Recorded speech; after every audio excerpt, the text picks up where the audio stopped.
Have you ever wondered what games you should keep or you should lose? Find out here at Purge Reviews. Get Adler is a social deduction game that includes some hand management and includes some card play that you're going to have in the game. This is very different than what you normally get in a social deduction game. So when social deduction games kind of first started, I think you had Battlestar Galactica, which had this whole IP and this whole universe around it. You had combat, you had decisions you were making, then you had this social deduction thing kind of going on in the background, but it was a huge core part of the game. And then you started seeing games just strip everything away. You had the Resistance, and you saw Good Cop, Bad Cop. You saw a lot of these games strip everything away, and you're playing just a social deduction. Well, Get Adler expands that a little bit again. And it's a breath of fresh air, to be honest. So many of these social deduction games coming out are really just kind of the same thing. Find out what side somebody's on and banish them or beat them or go through the rule set.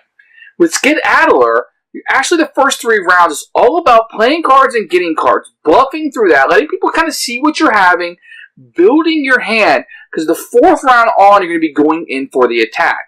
If you're Adler, you're going to be trying to get away from these people. And if you're not Adler, you're going to be trying to corner him and catch him. So it's a little neat cat and mouse. Now, you can only play the cards that you draw, right? So you kind of need to prepare your hand based on what you're getting and kind of use what you have, the best of your abilities, using your mind, your wit, bluffing, and the cards that you have. It's a brilliant little system. I like this one quite a bit. If you have a lot of social deduction games and they're all feeling samey and you want something different, but you don't want that 2 or 3 hour experience that Battlestar Galactica is going to get you, Get Adler is going to give you that. The game plays quick. It's really easy to play. It kind of steps up as more people join the game. You're going to have more characters, more things to do. There are these powers that you can add to the game very easily, which I highly recommend.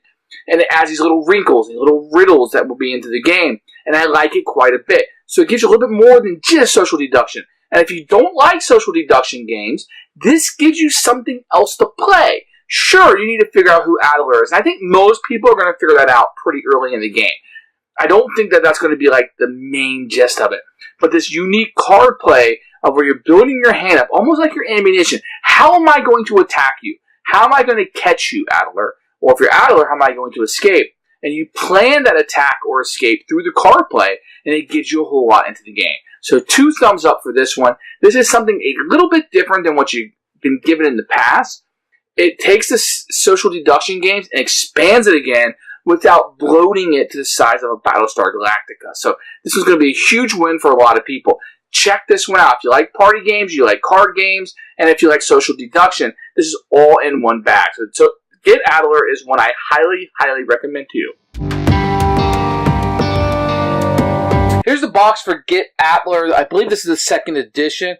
You can see kind of the investigation here on the front. A creepy guy here. Maybe a bad guy. This is a deduction card game. You have these player aids, which are really nice because they tell you all the characteristics of the questions you'll be asking out of people. On the flip side, you'll see a card reference. This is really nice. Tells you how many and what they do. And you'll be using both sides of these. Flip them back, and they're fairly nice quality. You will get a rule book.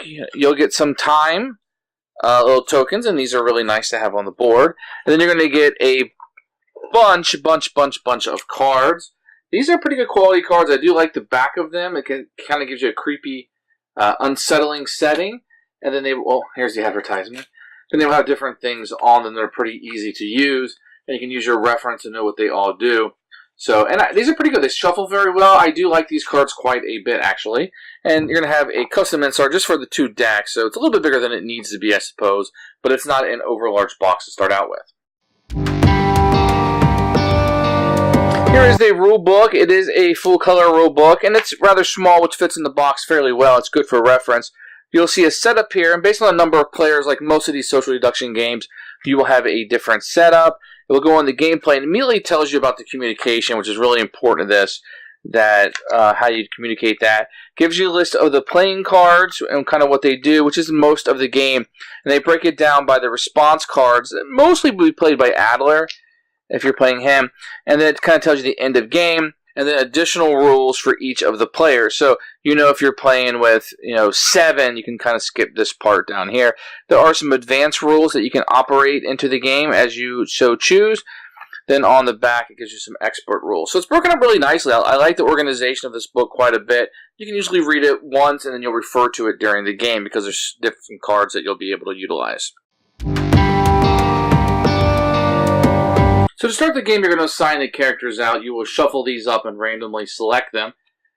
If you're playing a 4-player game, you'll start with Gold, Adler, Sharp, and Townsend. With the 5th player, you add Kate, Collins. 6, you add Tarasov. And 7, you add the Mole. And then 8, you add Agent Bonnet. So depending on how many players you're playing with will be how many characters that you utilize. Then you will shuffle the remainder of this deck together. Some of the cards will only be for a certain number of players. And then you shuffle these up and deal 7 to each player. The game is played over 7 rounds, which will be signified by these clocks that you will put one out each time a round is gone. To take a player's turn, you simply will draw a card from the deck. Remember, you start the game with 7, and then you will play 1 card, either discarding it or taking the action on it. After everybody does that, you would end 1 round, and you would put one of these clocks up, signifying that the round is over. It's important to note that in this game, the communication is a key. So you can't tell anybody what cards you have or who you think somebody is. But if they're answering the yes or no questions that are provided as part of the game, you can take down the information that other people have. That is open information. Otherwise, no other information should be transferred. I'm going to go through the cards and kind of explain what each of them do, as that is the brunt of the game. This is the top secret docket that Adler is trying to get. This is Adler. So if you're him, you want to be able to have this top secret document, and that's how you'll be able to win the game. So if you're Adler, what you may do is, if you have multiples of these, maybe you'll discard one and people may not think you're Adler. If you only have one, you might want to keep a hold of it because you don't have this at the end of the game. You cannot win. If you have the question mark and you're able to discard that, then you would ask people a yes or no question, kind of based on this chart. You would say, is your hat black? If they said yes, and we're playing a 4, maybe just these 4 characters, then you would know that I'm either Adler or Sharp. If I said blue, you would know that I'm Gold or Townsend. Now, if I am anybody but Adler, I must tell the truth. If I'm Adler, I'm allowed to lie. But this is a way to kind of narrow down who people can be and who they would possibly be. Because remember, these guys are trying to find out who Adler is, and Adler is trying to stay hidden. If you're to discard the magnifying glass, then you can look at somebody's hand and see what they have. If you play the binoculars, then you can take a random card from somebody's hand and then give them one of yours. You also have this arrest card, and keep in mind that an arrest card cannot be played in the first 3 rounds. So Adler has 3 rounds to try to maneuver himself to resist arrest, and the other players have 3 rounds to try to figure out who Adler is. But if you play an arrest, then you will attempt to arrest who Adler is. So you would choose somebody at the table, and if you're wrong, then you are just wrong, and the game moves on, and you lose the rest of your turn is over. But if you are correct, then you will try to arrest Adler. If somebody tries to arrest Adler, he can then play one of these transportation cards to try to escape. So if he plays a bike, then another player would have to play a bike. If they cannot, then he escapes and moves on. If somebody else plays a bike, then he would try to play another one, maybe like a car. And then if they couldn't play a card, then he would escape. And if they did play a card, then he would have to go back. They've caught up to him. If somebody tries to arrest Adler and he plays a bomb card, then everybody else would lose their turn and he has blown them up and the arrest and confrontation is over. If they try to arrest him and he plays a disguise card, the confrontation is immediately over and the next player takes their turn. If he responds with a pistol, then another player would be able to play an additional pistol and the gunfight would continue to go on until Adler cannot respond or the players cannot respond. If Adler cannot respond, then he dies. If not, then he would kill the other person. So you just kind of have a shootout. The heroes will win if Adler is arrested or if Adler is alive at the end of the 7th hour but does not have this document. Adler wins if after the 7th round he has this docket, he's able to escape, or if all other heroes are eliminated, usually through murder. So that's sort of how you play with a 4-player game. In a 5-player game, you will add Kate Collins to the mix. Now, if you apply Kate Collins, you have some new rules. The first time an arrest is attempted, you're not required to specify whether the suspect is Adler or Collins. So she kind of adds that wrinkle to it. The arrest is good for either. After the identities have been revealed, Collins will draw a card, and she can pass that card to Adler if she so chooses. Then she will play a card as normal. If Adler's ever eliminated, Collins can still win the game on her own. With 6 players, you add Agent Tarasov to the game. He just is an additional hero. No new additional rules to the game. With a 7th player, you'll add the Mole, who is an informant for the MI5. Any rules that apply to Adler also apply to the Mole. The first time an arrest is attempted, you do not have to specify who you are. It would help any of the villains. On his turn, after the characters are revealed, he would draw and discard as normal, but he can take a look into one of the cards of the heroes, kind of like he used a magnifying glass. He will write the secret information on a small piece of paper, the name of the hero, the number of the item, etc., and he can give that to Adler. If Adler is ever eliminated, the Mole can still win the game. With an 8th player, we add Agent Bonnet to the mix. She is considered a French agent, and she plays just like any other hero. There are some advanced rules that you can add to the game, which will utilize these cards with the little icons on it. So Sharp has the fastest gun in Britain. You add +1 to his pistols if he ever has one. You have Agent Gold, who's great on stakeouts. If you play a binoculars card with her, she can pick 2 cards instead of 1. A little icon will show you which one you're using. You have Townsend. He never forgets a face, so you can disguise as no effect on him, and villains would have to play another card if you're Townsend. If you have Tarasov, he's an explosives expert. Bob has no effect on him. So if Bob's ever played, it doesn't affect him. Then you have Agent Bonnet, who is a communications expert. She can intercept the secret message from the Mole and read it. So when the Mole passes it, she can take a look at it and see what's being passed. Now, these special effects only come into play after the identities have been revealed.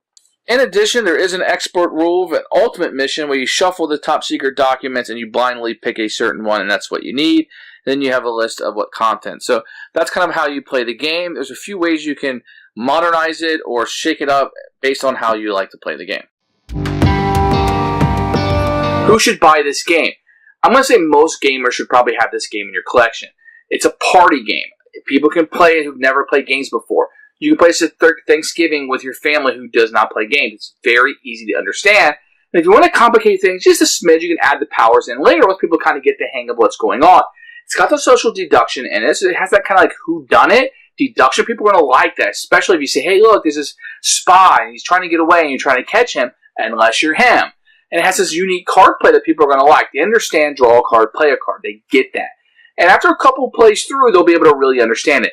Gamers will also have a lot of fun with this because there's a lot of strategic elements in building your deck and building your hand and what you're going to be able to play during the game. And sometimes you're just not going to have what needed to be played. Maybe somebody else on your team will, and you're going to have to deal with that and live with that. But Get Adler is one that I highly recommend. It's a very, very flexible game. It can play a whole lot of different people, a lot of different circumstances, and a lot of different numbers of players. And this one's a total hit for me. Get Adler, absolute keeper, and one I recommend that may not be on your radar. Thanks for watching the video. I really appreciate you tuning in.